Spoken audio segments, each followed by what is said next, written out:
دوستو خلا سے ایک بار نیچے دبئی کی جانب دیکھا جائے تو ہمیں یہ پتہ چلتا ہے کہ دبئی نے دنیا کے سب سے بڑے آرٹیفیشل آئی لینڈز کو بنایا ہے، وہ بھی صرف پچھلے 30 سالوں سے۔ آپ حیران ہو جائیں گے انہیں قریب سے دیکھ کے، کیونکہ یہ انجینئرنگ مارول دنیا میں بھی بہت یونیک اور شاکنگ ہے۔ کچھ اس میں پوری دنیا کی شکل کے آئی لینڈز بنانے کی کوشش کی گئی ہے اور کچھ اس میں کھجور کے درخت کی شکل کو ڈالنے کی کوشش کی گئی ہے۔ دوستو مزید حیران کن بات یہ ہے کہ بلینز آف ڈالرز کی سرمایہ کاری کرنے کے بعد بھی ان آرٹیفیشل جزیروں میں زیادہ تر خالی پڑے ہیں۔ تو دوستو آج ہم آپ کے لیے دبئی کے ناکام پروجیکٹس لائے ہیں جو نہ صرف دبئی کی حکومت کو بلکہ عام عوام کے لیے بھی بلینز آف ڈالرز کا نقصان کر گئے ہیں۔ تو ہمارے ساتھ جڑے رہیے گا۔ ویڈیو کا آغاز کرتے ہیں۔ دبئی کا پہلا میگا آرٹیفیشل آئی لینڈ پام جمیرہ، جس کی کنسٹرکشن 2001 میں شروع ہوئی تھی اور رپورٹس کے مطابق اس پر 12 بلین ڈالرز کی لاگت آئی تھی۔ آئی لینڈ قدرتی زمین کے مواد سے مل کر بنایا گیا تھا۔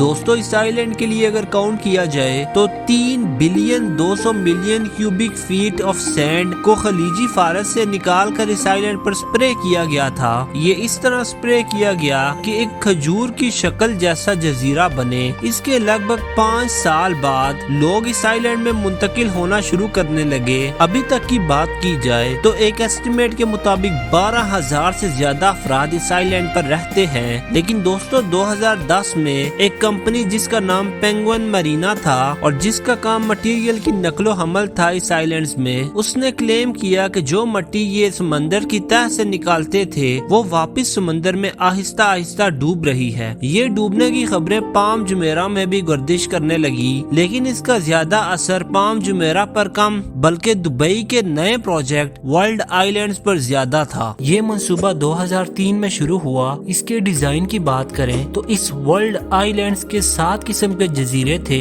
جو پوری دنیا کی نمائندگی کے لیے ڈیزائن کیے گئے تھے۔ پہلے نمبر پہ یورپ آئی لینڈز، دوسرے پہ افریقہ، پھر ایشیا، پھر نارتھ امریکہ، ساؤتھ امریکہ، انٹارکٹیکا اور آخر میں اوشینیا شامل تھے۔ ہر ایک آئی لینڈ ایک ملک یا مخصوص علاقے کو پریزنٹ کرتا تھا، جیسے فرانس، نیو یارک یا ماؤنٹ ایورسٹ۔ دوستو مزے کی بات یہ ہے کہ یہ سارے آئی لینڈز آرٹیفیشلی طور پر تعمیر کیے گئے تھے۔ ان آئی لینڈز کو تعمیر کرنے کے لیے لاکھوں ٹن کی مٹی ضرورت تھی۔ اس کے لیے دبئی کی حکومت نے یہ منصوبہ بنایا کہ مٹی کو زمین کی تہہ سے نکالا جائے گا، جس کے بعد ہیوی مشینری کے ذریعے زمین کی سمندری تہہ سے گھسیٹ کر مٹی کو نکالا گیا اور اسے ڈھیروں میں ترتیب دینے لگے۔ اس کے علاوہ ان جزیروں کے ارد گرد ایک میسیو ویو بریکر بھی بنائی گئی تاکہ طوفان سے بچا جا سکے۔ لیکن دبئی کی گورنمنٹ کو کیا پتا تھا کہ نیچر کے ساتھ کھیلنے سے کیا ریزلٹ نکلتا ہے۔ صرف ان آئی لینڈز کی مٹی یا ریت کو ترتیب دینے کے لیے کئی بلین ڈالرز خرچہ ہوا اور اس میں کئی سال لگے۔ لیکن ان آئی لینڈز کو ترتیب دینا صرف اس پروجیکٹ کی شروعات تھی۔ جیسے ہی دبئی نے ان ورلڈ آئی لینڈز کو دنیا کی شکل دی تو مارکیٹ میں انہیں ملینز آف ڈالرز کا لوگوں کو فروغ کرنا شروع کر دیا۔ ان کی کیمپین کے مطابق وہ لوگوں کو دعوت دے رہے تھے کہ ہر جزیرے کو اپنی مرضی کے مطابق تبدیل کر کے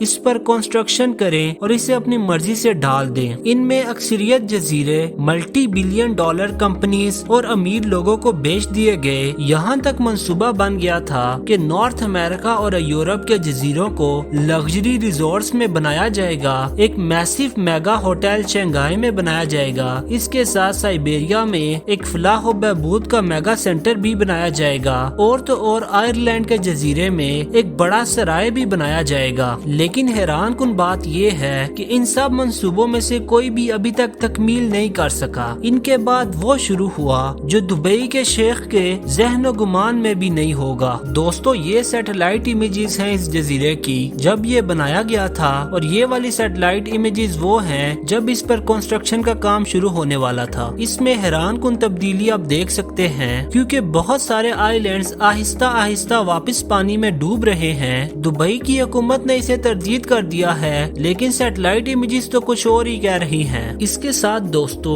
جب ان آئی لینڈز کو پہلی بار بنایا گیا تو یہ پلان کیا گیا تھا کہ ہر آئی لینڈ کو ایک دوسرے کے ساتھ انڈر واٹر کیبلز اور پائپس کے ذریعے جوڑا جائے گا تاکہ پینے کا صاف پانی